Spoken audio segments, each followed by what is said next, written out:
going on, Jerome's? So last year, Minnesota Vikings head coach Kevin O'Connell, the notorious KOC, finally won Coach of the Year, deservedly so. Should have won in 2022, but of course the NFL wasn't going to allow that, right? And what was amazing is that the Vikings came in with over/under 6.5 wins. They doubled that. And then some. Won 14 games with slinging Sammy Darnold, a.k.a. America's quarterback, full-on reclamation project by Kevin O'Connell, and won 14 games and was in the thick THICC of things. Could have easily won the Division Week 18, but then Sam Darnold happened.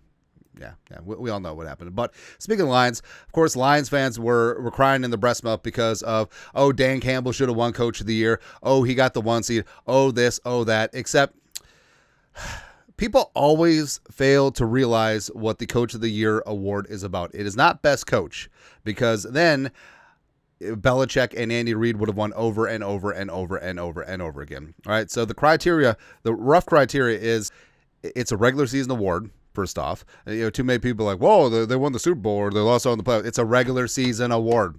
That's all that is taken into account. Also, it really comes down to, do you exceed preseason expectations? Are you not ass when everyone thought you were going to be ass? And with the Lions, everyone and their mom, the national media, jabroni haircuts, thought that the Lions are the 1 seed. Lions win the Super Bowl. If anything, he failed. You fail. You got the 1 seed, but you bombed out in the first round of the playoffs. But again, it's a regular season award. But that's what it comes down to. Like, hey, if you're expected to be good and you are good,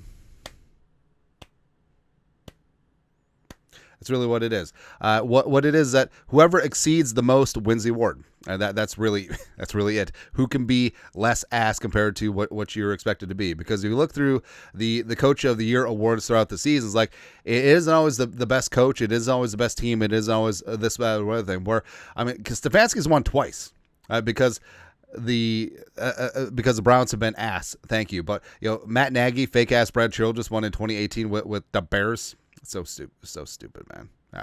So basically, that's what it boils down to.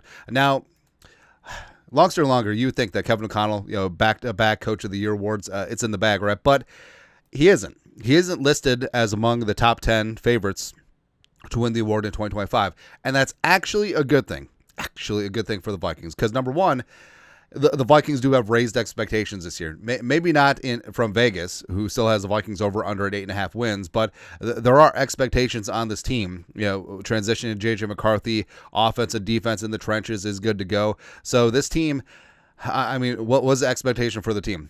Contend for the division, ideally win the division, win a playoff game or two, at least, at minimum. All right, so if and when Kevin O'Connell does that, or even more, you don't get credit for that. But you look at the favorites for Coach of the Year over on DraftKings, Ben Johnson plus 700. So, first off, everyone thinks that the Bears are going to be good, but just like they did last year. Nick Wright picking the Bears to go to the Super Bowl, even though they finished 5-12.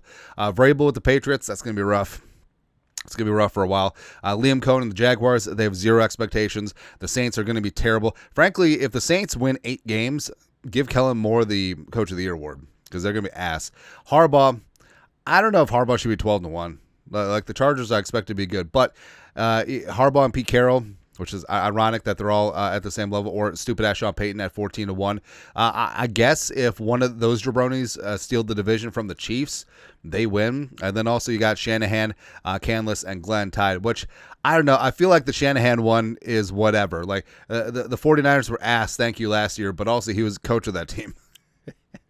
This isn't lowered expectations. They just paid Brock Purdy stupid money, right? But like I said, even though Kevin O'Connell is listed as a top 10 favorite to win Coach of the Year, like it's not hate. It's just there's a little bit of the Vikings have raised expectations, and that's actually a good thing. Also, if you look throughout the years, there hasn't been a back-to-back Coach of the Year winner since Joe Gibbs, 1982, strike shortened season, they won Super Bowl, and then 1983, where they won 14 games. So the Associated Press just doesn't like giving a back-to-back awards. Now, they'll do 2 out of 3, which they did with BA with the Colts in 2012 when Chuck Pagano was recovering from cancer treatments, and then 2014 with the Cardinals, they went 11-5. Stefanski has won 2 times in 4 years, so there can be a little bit of that, but it's a thing where BA took a team that was down here, then up here twice.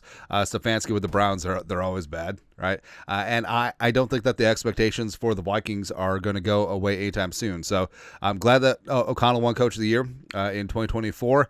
Again, should have won in 2022, but that's beside the point. But I honestly don't think that, absent the Vikings having a perfect record, I don't think that he's going to be in the mix anytime soon, because the Vikings are going to be up here in terms of expectations, and that's a very, very good thing, and he'll exceed them every single time. Woo! That's right, man. Anyways, your thoughts are thoughts. Kevin O'Connell, not listed among favorites for Coach of the Year, and that's actually a good thing. Let us know your thoughts. Comment section. You guys are the best to do. Skol, production value.